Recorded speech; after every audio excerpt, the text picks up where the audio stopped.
Hello বন্ধুরা, চেটেপুটে বাঙালির রান্নাঘরে আপনাদের স্বাগত জানাই। আজকে আমি রান্না করব ডিম পোস্ত। তাহলে চলুন দেখে নিই রেসিপিটা করতে কি কি লাগছে।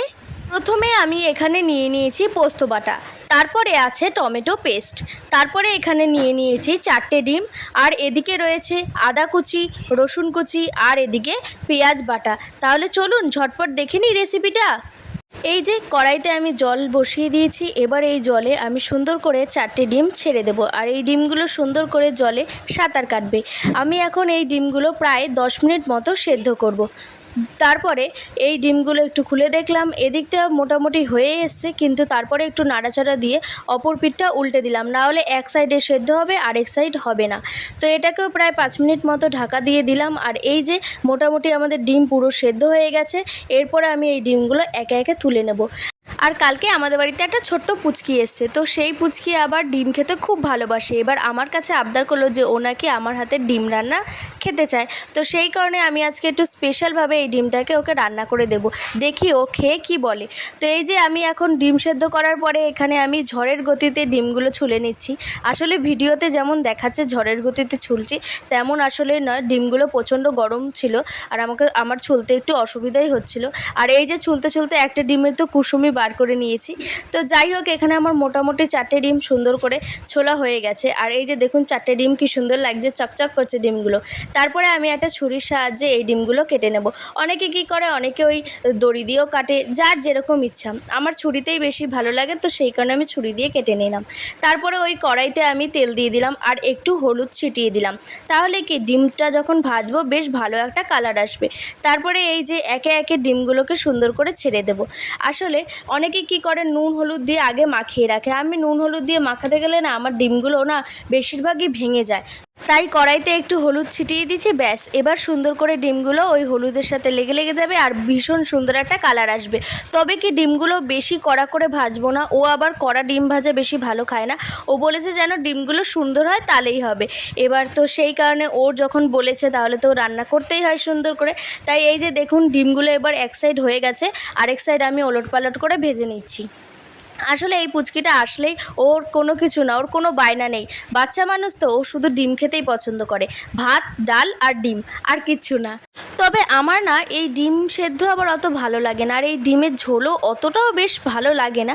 আমি আবার কি খাই, ডিমটা ভাজা করে নিয়ে একটা অমলেট করে দিলেই ব্যাস আমার হয়ে যায়। আমি ছোটোবেলা থেকে এই ডিমের অমলেটই ভালোবাসি, আমার আগাগোড়াই এই ডিম সেদ্ধ ভালো লাগে না। এবার যার যেরকম চয়েস।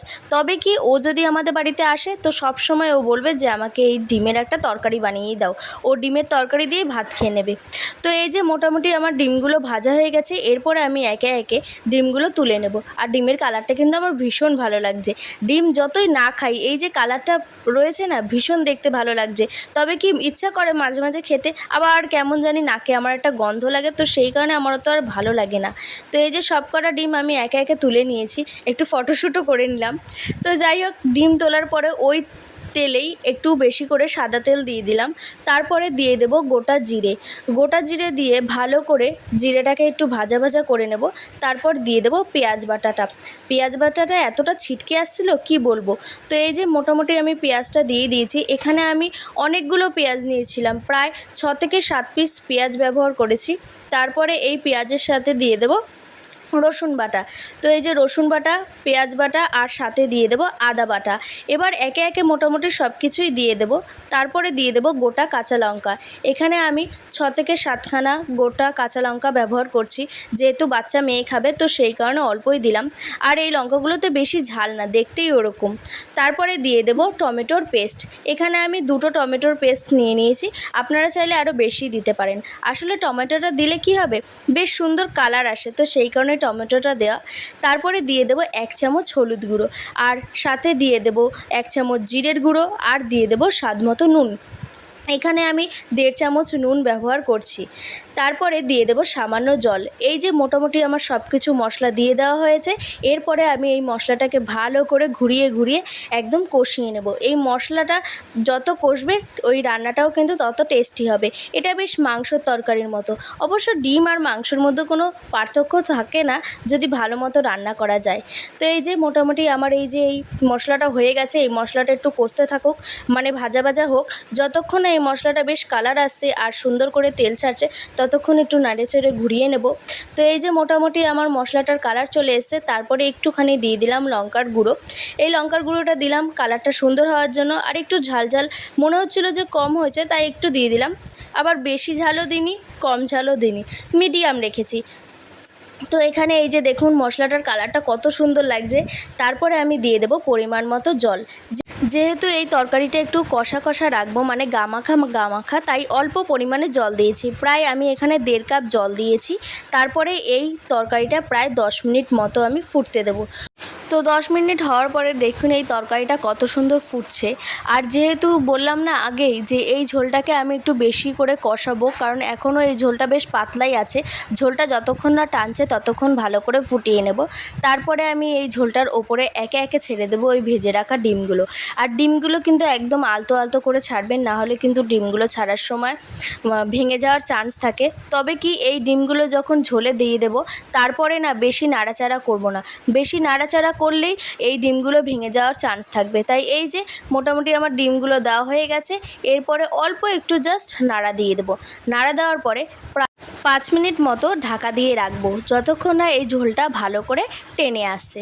তো এই যে ঢাকাটা দিয়ে দিলাম, আর তারপরে এই যে মোটামুটি 5 মিনিট হয়ে গেছে, আর দেখুন ঝোলটা কত সুন্দর টানছে, বেশ কিন্তু কালারটা সুন্দরও আসছে। এরপরেই দিয়ে দেবো আসল জিনিস, পোস্ত বাটা। আর এই পোস্তটাই কিন্তু মেন জিনিস, এই পোস্তটা দিয়েই কিন্তু পুরো গ্রেভিটা হবে। তো এই যে মোটামুটি পোস্তটা দেওয়া হয়ে গেছে, আর অল্প একটু নাড়াচাড়া করে দিলাম, বেশি নাড়াচাড়া করব না। আবারও বলেছি বেশি নাড়াচাড়া করলে কিন্তু ভেঙে যাবে। তো এই যে ডিমটা হয়ে গেছে মোটামুটি, এরপরে আমি এই ডিমটাকে প্রায় 5 মিনিট মতোই ঢেকে রাখবো। তো তারপরে এই যে 5 মিনিট হয়ে গেছে, আর ডিমটা দেখুন কতটা সুন্দর ফুটছে। তবে কি আমি আঁচটা একদম অল্প করে দিয়েছি, নাহলে বেশি ঝোলটা টেনে যাবে। তো তারপরে আমি দিয়ে দেবো একদম লাস্ট ফিনিশে গুঁড়ো গরম মশলা। তো গুঁড়ো গরম মশলা এখানে আমি 1 চামচ ব্যবহার করছি। তো এখানে 1 চামচ গুঁড়ো গরম মশলা দিয়ে দিয়েছি, আর অল্প অল্প করে একটু নাড়াচাড়া দিয়ে দিয়েছি। এবার প্রায় 2 মিনিট মতো এই তরকারিটাকে একটু ঢাকা দিয়ে রাখবো, যাতে এই গুঁড়ো গরম মশলাটার সাথে ভালো করে তরকারিটা মেল্ট হয়ে যায়। তাহলেই আমাদের এই ডিম পোস্ত তৈরি হয়ে যাবে। তাহলে বন্ধুরা এই ভিডিওটা এখানে শেষ করছি। রেসিপিটা কেমন লাগলো অবশ্যই কমেন্টে জানিও, আর ভালো লাগলে চ্যানেলটা সাবস্ক্রাইব করে আমাদের পাশে থেকো। তোমাদের সাথে দেখা হবে অন্য আরেকটা নতুন রেসিপি নিয়ে। টাটা।